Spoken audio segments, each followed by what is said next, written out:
Avant d'arriver au centre d'accueil, j'étais une personne orgueilleuse et ça n'allait pas dans ma famille. Et tout le temps, j'ai discuté avec mon père et surtout avec mes frères. Et je n'avais pas de confiance en moi. J'ai envie de quitter de la maison, mais je ne sais pas c'est où que je vais. Parce que parfois, j'ai fait un jour, des jours, je ne parle pas avec mon père. Ça, c'était ma vie. Parce que j'ai la colère contre mon père parfois. C'est ça, et contre mon frère, contre tout le monde à la maison. Ma solution, c'est de quitter la maison. Et les problèmes, c'était dans ma famille. Un jour, tout va bien, un jour, ça va mal aller. Même si par exemple, j'avais tort, mais je n'ai pas assumé mes torts. Mon grand frère m'a invité au centre d'accueil, mais je ne voulais pas venir dès qu'il m'a invité. Quand je suis arrivé, bon, je me rappelle, c'était un vendredi, et je suis arrivé. Et après cette réunion, j'ai essayé de m'enseigner pour voir comment ça se passe autour. Il y a du pasteur qui m'a donné des conseils et je participe dans les chaînes de prière. Et surtout le jeudi, mais c'est plus pour mon père. Parce que je participais dans une campagne d'Israël, mais dans cette campagne d'Israël, je participais, c'était pour ma vie financière. Mais il y a une voix qui me disait, bon, si tu as des problèmes dans votre famille, pourquoi tu veux participer dans cette campagne et Israël pour votre vie financière? Mais si vous participer pour votre famille, c'est là que je me suis lancé dans cette campagne d'Israël pour mon père. Pourquoi? Parce que je voulais que ça change dans ma famille. J'ai participé dans cette campagne, c'était plus pour mon père. C'est pas pour moi et tout, pour mes frères, mais c'était plus pour mon père. Dans cette campagne, et oui, par exemple, je gênais et je priais, surtout, jeûnais et je me sacrifiais tout mon salaire déjà, comme un sacrifice et tout. Pourquoi? C'est parce que je voulais vraiment un changement. Et le jour même que je suis venu aller déposer mon sacrifice et le jour que mon père m'a demandé de venir à l'église avec moi. Quand je participais dans cette campagne, j'étais tellement concentré, je pense que je n'ai même pas attendu de voir négativité. Et tout ce qui vient dans ma tête, c'est déposer, aller jusqu'au bout. Le jour même que j'ai déposé mon sacrifice, mon père me demande de venir. Franchement, il y a un grand changement par rapport à lui. Et il vient maintenant à l'église. Il est 24 sur 24 à l'église. Il vient lundi jusqu'à dimanche à l'église et tout. Et là, même le samedi, il est là pour évangéliser. Dieu, il a vraiment transformé sa vie. Et franchement, quand je vois de lui, franchement, je suis fier. Je suis fier parce que, franchement, je vois vraiment le changement à l'intérieur de lui. Ça se passe très bien. Ça se passe très, très bien à la maison. Il n'y a pas de dispute, je n'ai pas de colère, je n'ai pas donné à mon père. Là, maintenant, c'est lui qui nous pousse d'aller à l'église maintenant. Là, franchement, c'est là vraiment que je vois que Dieu a vraiment transformé sa vie. Je vous salue à tous, soyez bienvenus à cette émission France en direct. Plus une fois, nous sommes ensemble. Vous qui êtes en train de participer, de voir cette émission, premièrement, je vous invite à faire une chose. Comment va votre vie? Analysez les problèmes qui sont dans votre vie, suivez cette émission et certainement vous allez obtenir une réponse. Vous savez que les problèmes commencent dans l'enfance.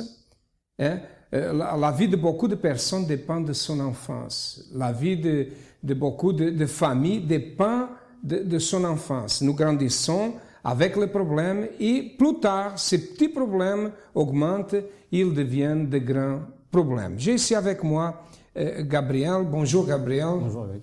Vous êtes au centre d'accueil depuis combien de temps? Je suis au centre d'accueil au mois de septembre, ça va faire 2 ans. 2 ans? Oui. Comment était votre vie? Qui étiez-vous avant de connaître le centre d'accueil? Avant de connaître le centre d'accueil, Gabriel, vu que j'ai passé déjà beaucoup de temps que je vivais tout seul et je n'étais pas avec mes parents, entre guillemets. Donc Gabriel, c'était quelqu'un déjà d'apparence, il vivait d'apparence. Quand vous dites que vous n'étiez pas avec vos parents, ça veut dire quoi? Ça veut dire que j'ai passé à peu près 10 ans. 10 ans? Ouais, 10 ans, à peu près 10 ans ça en étant avec ma mère. Et au mois de septembre, j'aurai 19 ans. Et ça va faire bientôt 19 ans que j'ai jamais aussi vu mon père. Mm-hmm. Voilà, c'est ça. Et ça veut dire qu'il avait aussi de la séparation? voilà, il y avait séparation. Ils se sont séparés? Voilà, mes parents ils se sont séparés depuis que j'avais l'âge de 3 mois. Et 3 mois? Voilà, depuis que j'avais l'âge de 3 mois, j'étais bébé.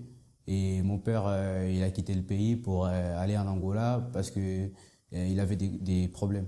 Donc Ça veut dire que cette séparation entre vous et votre mère, Oui. votre maman, est due à quoi? C'est elle qui est sortie? C'est vous qui êtes sorti? Comment ça s'est passé? En fait, cette séparation, moi, avec ma mère, c'était que, vu qu'après, j'étais resté qu'avec ma mère, et ma mère, elle a dû voyager.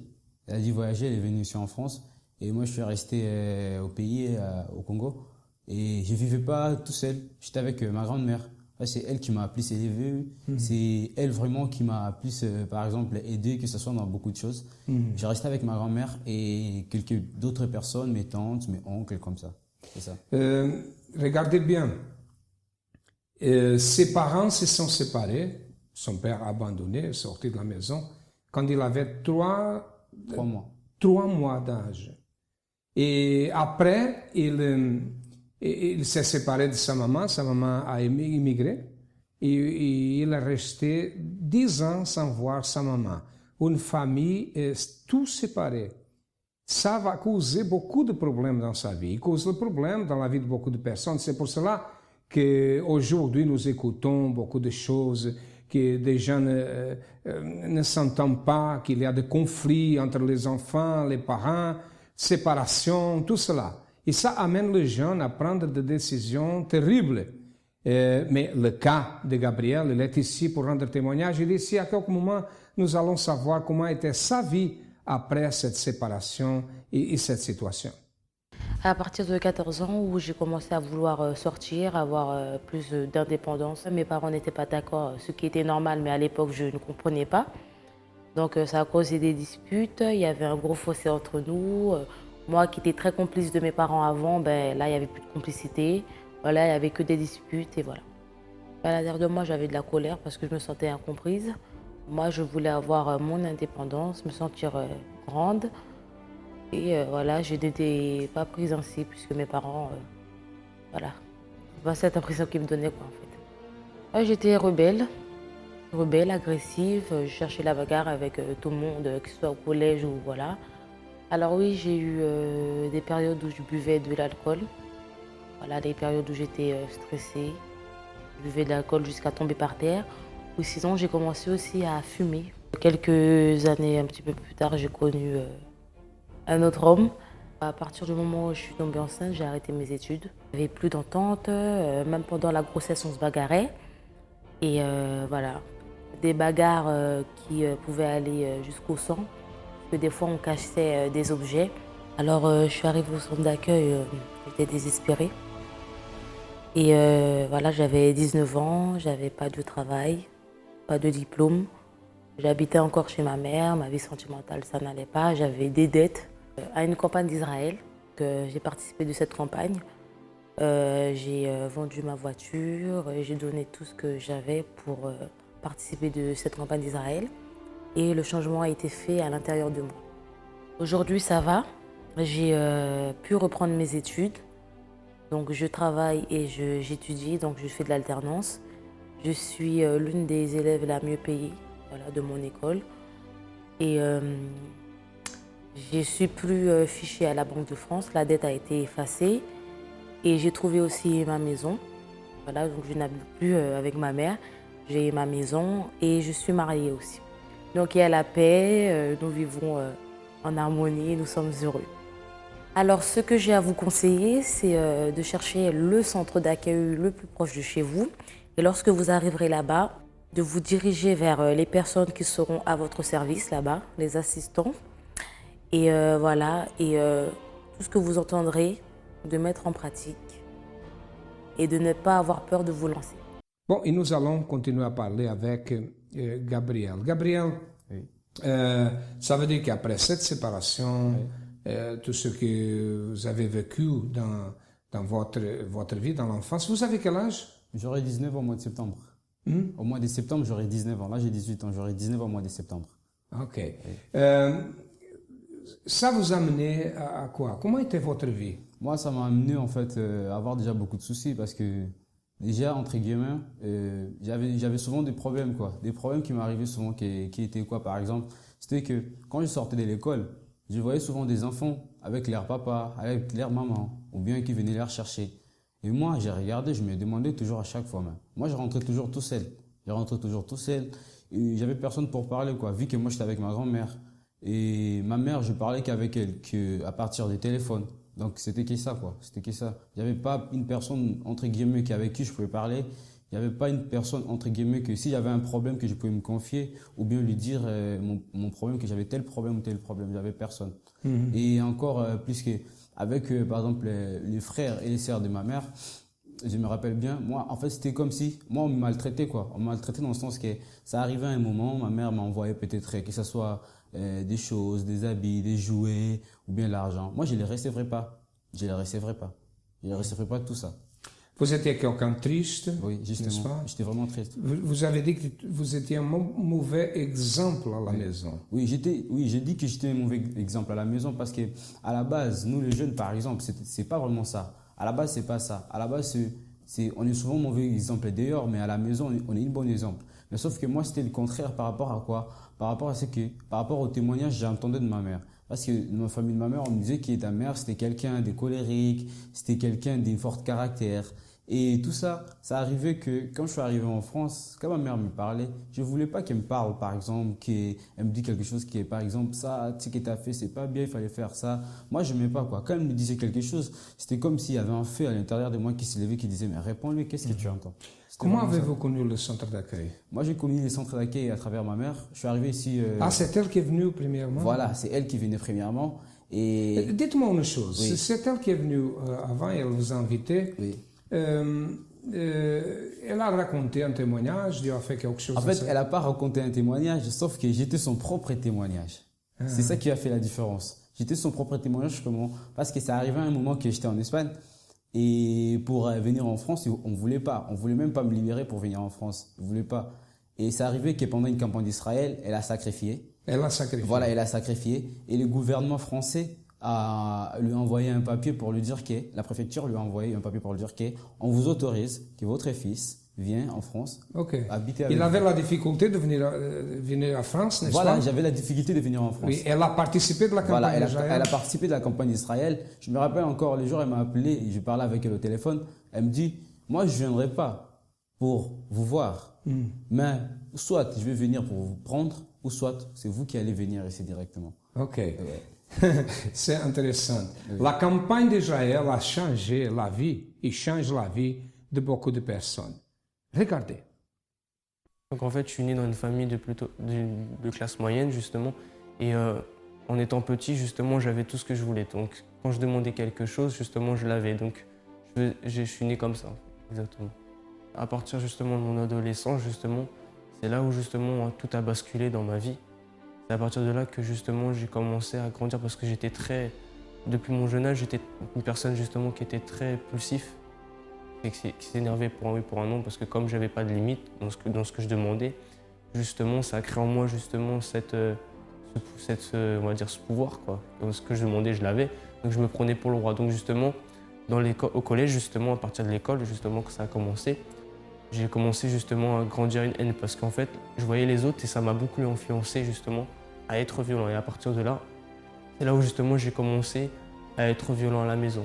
Donc, j'ai commencé à être très, très violent, très impulsif. C'est là aussi, dans le collège, que j'ai commencé à connaître beaucoup de choses mauvaises et négatives qui m'ont vraiment détruit dans ma vie. C'était la pornographie justement. C'est là que j'ai appris à connaître la pornographie. Et j'avais c'était l'un de mes premiers vices, c'est aussi justement les jeux vidéo. Donc je dépendais beaucoup de ça justement pour être bien. Mais cela justement, ça m'influençait, ça me rendait plus violent encore, ça me rendait plus nerveux à la maison. Donc à la maison, souvent, je m'énervais comme pour un oui, pour un non. Donc ça arrivait justement que je frappais ma mère, mais violemment. C'est-à-dire que des fois, je la frappais avec les poings.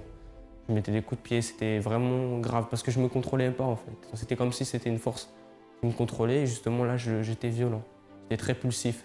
C'était toujours comme ça. Avec mes sœurs, avec mon frère, j'étais pareil aussi. Je m'énervais tout le temps. C'était moi qui devais toujours en fait avoir le dernier mot. C'était moi qui commandais. Donc quand je demandais quelque chose et que je ne l'avais pas, là je frappais et je m'énervais. Donc c'était comme ça. Donc ça allait jusqu'à les poings, jusqu'à l'étranglement, et c'était grave en fait, c'était comme ça.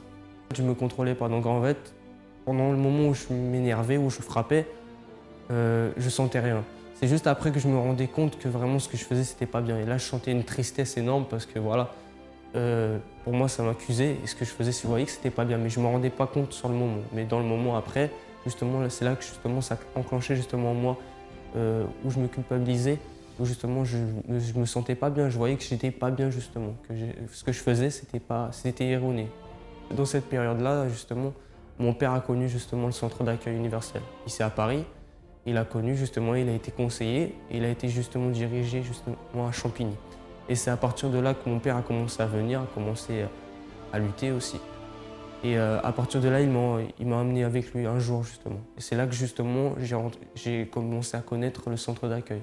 À cette période-là, justement, il y a eu la campagne d'Israël. Et c'est là en fait que j'ai saisi l'opportunité et justement, ça m'a touché. Et à partir de là, je me suis lancé entièrement. J'ai donné mon tout, j'ai sacrifié.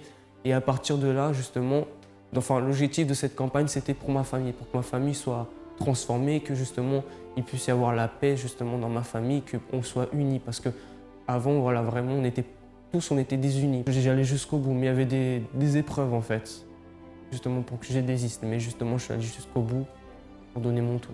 Alors aujourd'hui, les résultats de la campagne justement d'Israël, justement, c'est ça. C'est que maintenant, ma famille, justement, on est dans la même foi. Justement, il y a cette union, il y a justement cette paix. Et c'est plus comme avant.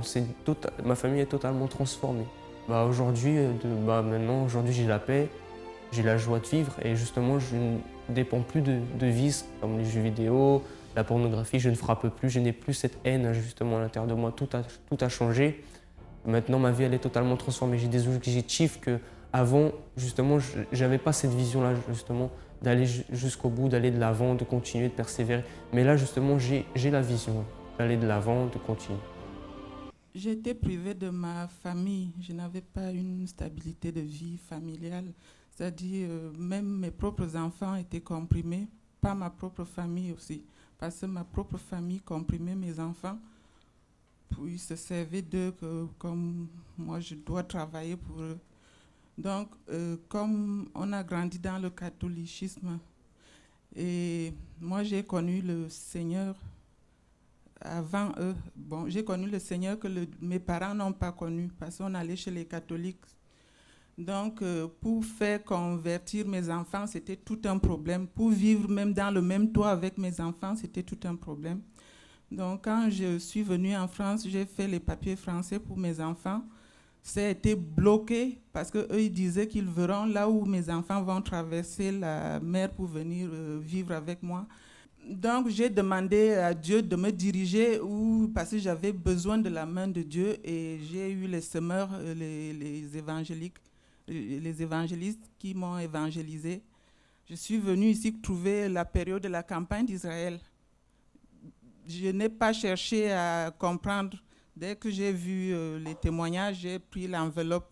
La même semaine que j'ai déposé l'enveloppe, au bout de 4 ans que j'avais déjà demandé leur nationalité, ça ne venait pas. La même semaine que j'ai déposé l'enveloppe, c'était le dimanche. Le lundi matin, j'ai eu ma convocation pour aller retirer leur certificat de nationalité française. Et après que j'ai eu leur nationalité, même pour les faire venir, c'était encore un combat pour leur faire les passeports pour entrer ici.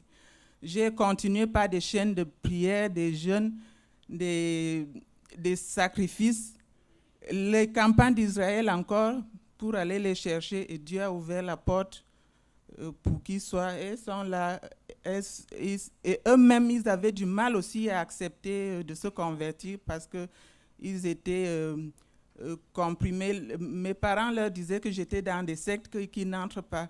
Aujourd'hui, ils servent Dieu dans le groupe jeune là. Ils ont changé. Ils ont changé. Ils sont même plus que moi déjà. Bon, ils étaient bizarres. C'était les enfants bizarres. Ils me voyaient comme leur sœur. Maintenant, je vois, tous ils ont changé. Ils me considèrent comme leur mère. Amen. Grâce à Dieu. Merci, madame.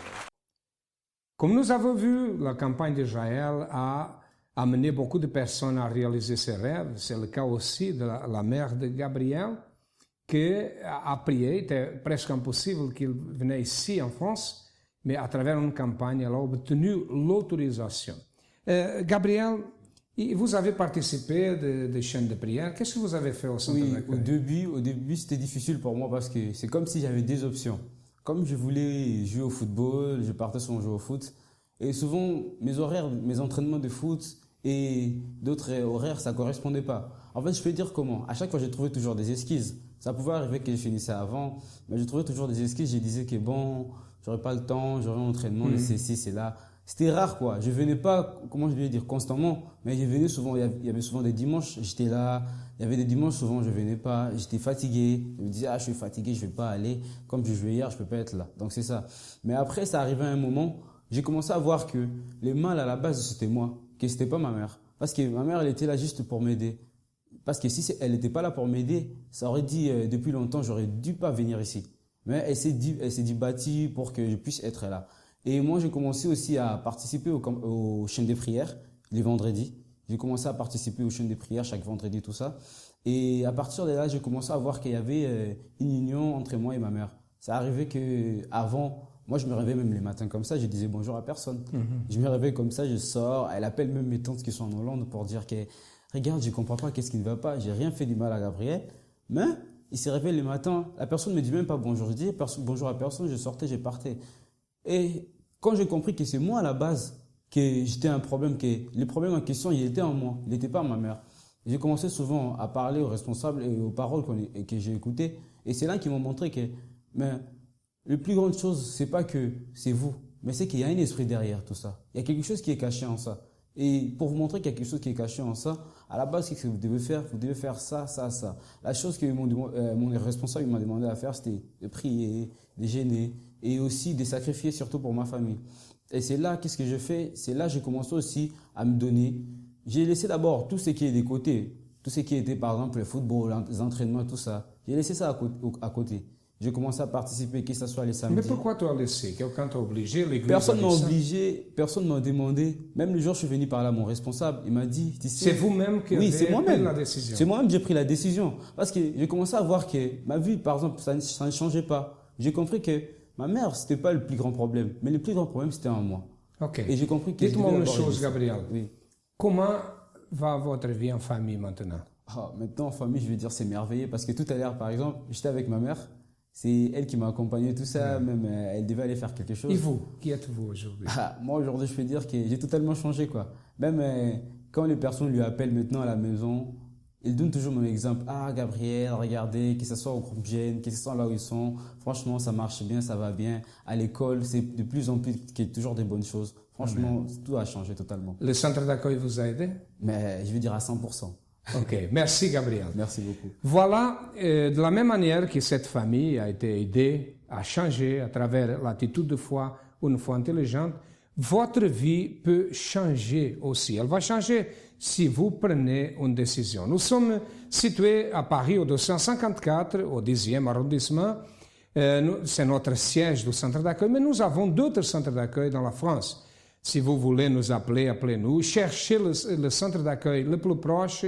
Et tout est possible à celui qui croit. Vous avez besoin d'aide, nous sommes là pour vous aider.